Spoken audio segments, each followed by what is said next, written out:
നിയമത്തിന്റെ കൈകളിൽ നിന്ന് എത്ര കാലം ഒളിച്ചോടാമെന്ന് കരുതുന്നവർക്കുള്ള ശക്തമായ ഒരു താക്കീതാണ് ആലപ്പുഴയിൽ നിന്നുമുള്ള ഈ വാർത്ത. നീണ്ട 28 വർഷക്കാലം നിയമവ്യവസ്ഥയെ വെട്ടിച്ച് വിദേശത്ത് ഒളിവിൽ കഴിഞ്ഞിരുന്ന കള്ളനോട്ട് കേസിലെ മൂന്നാം പ്രതി രാജേഷ് രാമചന്ദ്രൻ ഒടുവിൽ പോലീസിന്റെ പിടിയിലായിരിക്കുകയാണ്. 1998 കേരളത്തെ ഞെട്ടിച്ച ചെങ്ങന്നൂർ കള്ളനോട്ട് കേസിന് ആസ്പദമായ സംഭവത്തിന് ശേഷം രാജ്യം വിട്ട പ്രതിയെ ലുക്കൌട്ട് നോട്ടീസിന്റെ അടിസ്ഥാനത്തിൽ തിരുവനന്തപുരം വിമാനത്താവളത്തിൽ വെച്ചാണ് ആലപ്പുഴ ക്രൈംബ്രാഞ്ച് സംഘം സാഹസികമായി പിടികൂടിയത്.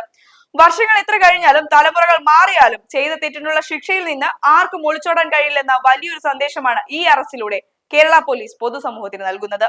നമ്മുടെ സമ്പദ് വ്യവസ്ഥയെ തകർക്കാൻ ശ്രമിച്ച ആ പഴയ കറുത്ത അധ്യായത്തിലേക്ക് തിരിഞ്ഞു നോക്കുമ്പോൾ ഈ കേസിന്റെ ഗൗരവം വ്യക്തമാകും.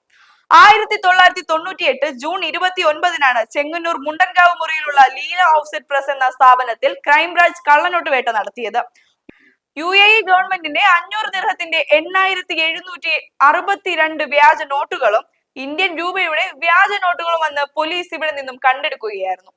രാജ്യത്തിന്റെ സാമ്പത്തിക അടിത്തറയെയും പ്രവാസികളുടെ അധ്വാനത്തെയും ഒരേപോലെ തകർക്കുന്ന ഒരു വലിയ മാഫിയയുടെ കണ്ണിയായിരുന്നു ഇയാൾ. ഒന്നാം പ്രതി ലീലമ്മ, രണ്ടാം പ്രതി രാജീവ് കുമാർ എന്നിവർ അന്ന് തന്നെ പിടിയിലായിരുന്നുവെങ്കിലും നിയമത്തെ കബളിപ്പിച്ച് വിദേശത്തേക്ക് കടന്ന രാജേഷ് ഒടുവിൽ 28-ാം വർഷം സ്വന്തം മണ്ണിൽ വെച്ച് തന്നെ ഇരുമ്പഴിക്കുള്ളിലായിരിക്കുന്നു. വ്യാജ നോട്ടുകൾ നിർമ്മിക്കുന്നതും വിതരണം ചെയ്യുന്നതും ഒരു വ്യക്തിക്കെതിരെയുള്ള കുറ്റമല്ല, മറിച്ച് രാജ്യത്തിനെതിരെയുള്ള യുദ്ധ പ്രഖ്യാപനമാണ്.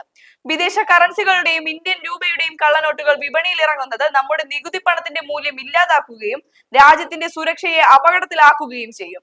ഇത്തരം കള്ളനോട്ട് മാഫിയകൾക്ക് പിന്നിൽ പ്രവർത്തിക്കുന്നവരെ തിരിച്ചറിയാനും അവർക്കെതിരെ പ്രതികരിക്കാനും പൊതുജനങ്ങൾക്ക് സാധിക്കണം.